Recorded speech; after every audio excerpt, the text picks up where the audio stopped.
अगले दिन राम और स्वाति दोनों साथ बाहर जाने लगे। जाते हुए, लक्ष्मी, मैं और स्वाति कुछ देर के लिए बाहर जा रहे हैं। ये कहकर दोनों बाहर निकल गए। ललिता ने सुना तो पूछने लगी, तुम्हारा पति कहाँ जा रहा है इस वक्त अपनी बेटी को लेकर, वो भी इस तरह अचानक? तुमने देखा ना अम्मा, वो कहाँ जा रहे हैं ये मुझे बताए बिना ही निकल गए। क्या राम तुमसे शुरू से ऐसे ही व्यवहार करता रहा है? क्या तुम्हें कुछ जानकारी नहीं देता? ऐसा कुछ नहीं था, वो पहले सब कुछ बताता था, लेकिन पिछले कुछ दिनों से वो मुझसे ठीक से बात ही नहीं कर रहा है। अच्छा ही है चले गए, हम कुछ देर शांति से बात कर सकते हैं। ठीक है, अब हमें क्या करना चाहिए? हमें किसी तरह आग के उस कांटे स्वाति को रास्ते से हटाना है। उसके लिए कोई तरीका सोचो। अरे, उसे घर से बाहर करने का एक बढ़िया रास्ता है। लक्ष्मी बड़ी आतुरता से ललिता की बात सुनने लगी। उसकी शादी करवा देते हैं, अपने आप घर छूट जाएगा, फिर तुम आराम से राम के साथ रहकर अपना बच्चा पालना। तुमने जो कहा वो सही है अम्मा, लेकिन मुझे नहीं लगता कि राम इसके लिए तैयार होंगे। वो ये अभी नहीं चाहेंगे। तो चिंता ना कर, मैं तुझे बताऊंगी कि राम से क्या कहने पर वो इस बात के लिए राजी हो जाएगा। सही समय आने दे। 2 दिन इसी तरह बीत गए। एक दिन ललिता राम के पास जाती है। सुनो राम, क्या आज तुम घर पर ही हो? मुझे कुछ जरूरी बात करनी थी। लक्ष्मी अंदर अपने कमरे में खड़े होकर इस फिक्र में अपने नाखून चबा रही थी कि आगे क्या होगा। हाँ कहिए अम्मा, क्या बात है? तब ललिता ने हिचकिचाते हुए कहा, जान पहचान वालों में से रिश्ता आया है।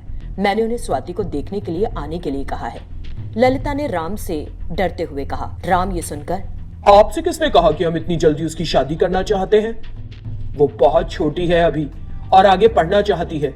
मैं उसे खूब पढ़ाऊंगा और मैं यही कहूंगा कि अच्छा होगा आप हमारे घर के मामलों में ना पड़े।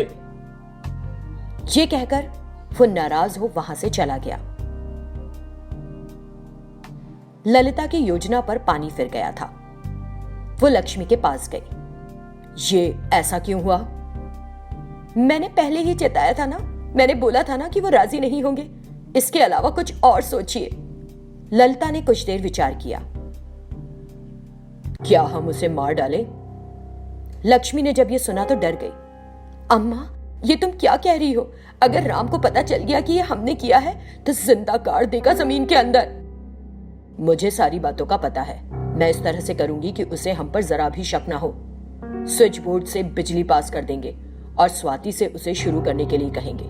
वो बिजली के झटके पड़ने से उसी दम मर जाएगी और किसी को पता भी नहीं चलेगा। लक्ष्मी ने सुना तो, अम्मा मानना पड़ेगा तुम साजिश रचने में माहिर हो, लेकिन पता नहीं क्यों मुझे लग रहा है कि करना ठीक नहीं है। तुम्हें कुछ नहीं पता है, तुम शांत रहो। एक दिन जब घर पर कोई नहीं था, ललिता ने स्विच बोर्ड को मेन पावर से जोड़ दिया और दोनों स्वाति के बाहर से आने का इंतजार करने लगी। इसी बीच स्वाति वहां आई। ललिता ने जैसे ही उसे देखा, पिटिया स्वाति, जरा मोटर का स्विच ऑन कर देना, लगता है कि पानी खत्म हो गया। जब स्वाति ने सुना तो वो स्विच दबाने बढ़ी, लेकिन एक पल पहले ही बिजली चली गई। किसी का उस बात पर ध्यान नहीं गया। स्वाति ने स्विच को ऊपर किया और फिर अपने कमरे में चली गई। ये दोनों ने देखा। अरे ये कैसे हुआ? मैंने तो अच्छे से जांच की थी। ललिता खुद स्विच के पास जाती है और अचानक बिजली वापस आ गई। उन्होंने इस बात पर फिर ध्यान नहीं दिया और ललिता ने अपना हाथ स्विच पर रख दिया। तुरंत उसे तेज बिजली का झटका लगा। ये देखकर लक्ष्मी जोरों से चीखी, अम्मा, अम्मा, क्या हुआ अम्मा? तभी राम बाहर से दौड़ता हुआ अंदर आया। उसने ये देखा और अपने पास पड़ी लकड़ी की छड़ी ललिता के हाथ पर जोर के दे मारी। ललिता नीचे गिर पड़ी और दहाड़े मार मार कर रोने लगी। स्विच बोर्ड से बिजली कैसे पास हुई? ऐसा तो पहले कभी नहीं हुआ, उसने पूछा। उन दोनों ने ऐसे दिखाया जैसे कि कुछ जानती ही ना हो। कुछ दिन ऐसे ही बीत गए। लक्ष्मी जो हमेशा प्यार से बोलती थी, अब स्वाति से ठीक से बात नहीं कर रही थी। स्वाति लक्ष्मी से पूछना चाहती थी, मुझे जाकर अपनी माँ से एक बार पूछना है। मुझे नहीं पता कि वो ऐसा क्यों कर रही है, लेकिन अगर मैंने उनसे पूछा तो कभी वो मुझसे लड़ने तो नहीं लगेंगी। ऊपर से मेरी परीक्षा का समय है। ये सोचते हुए वो रुक गई। ऐसे ही कुछ दिन बीत गए। उसने अपनी परीक्षाएं दे दी। फिर एक दिन राम ने पूछा, मेरी प्यारी स्वाति, तुम्हारी परीक्षा खत्म हो गई है ना? आगे क्या करने की सोच रही हो? मैंने अभी तक इसके बारे में सोचा नहीं है बाबा, मैं आपको बाद में बताऊंगी। तभी पलंग पर लेटा उसका छोटा भैया रोने लगा। स्वाति तुरंत, अरे मेरा भैया रो रहा है, क्या हो गया? वो भागी और अपने छोटे भाई को उठा लिया जो बेडरूम में था।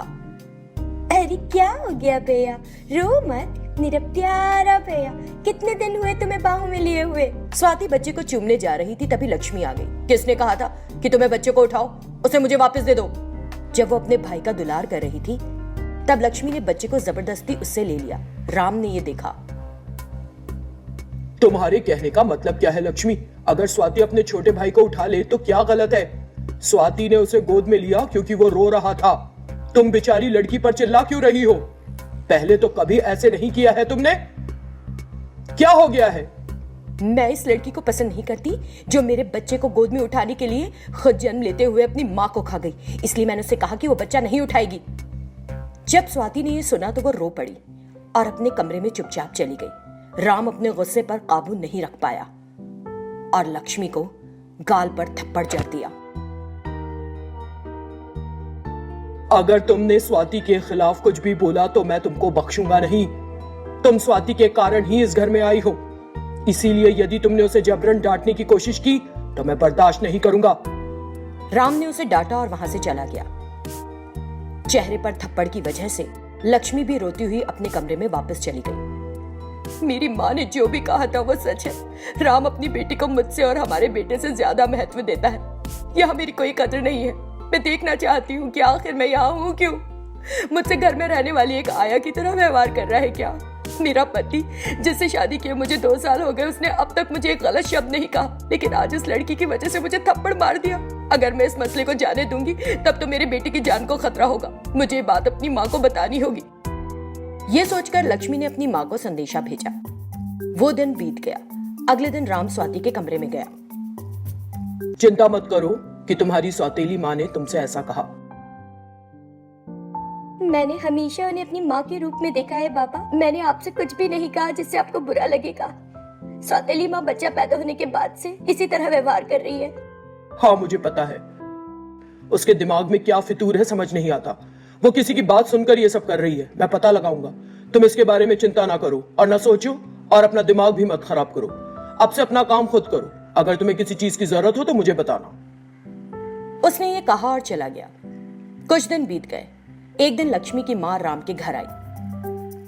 जब लक्ष्मी ने अपनी माँ को देखा तो उसने उसे कसकर गले लगाया और अपने कमरे में ले गई। उसने कमरे का दरवाजा बंद कर दिया। उसने ललिता को सब कुछ बताते हुए कहा,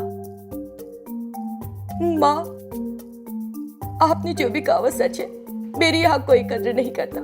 वो अपनी बेटी को मुझसे ज्यादा प्यार करता है। मैंने तुमसे नहीं कहा था कि उसे तुम्हारी हर बात सुननी चाहिए? तुमने ऐसा कहा था, लेकिन मैं ऐसा कर नहीं रहा है ना।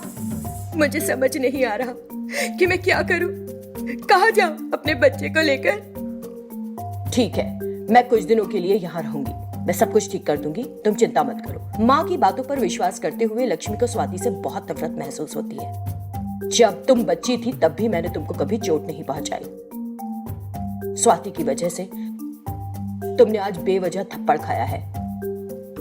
मैं अब तुम्हें अकेला छोड़कर कहीं नहीं जाऊंगी।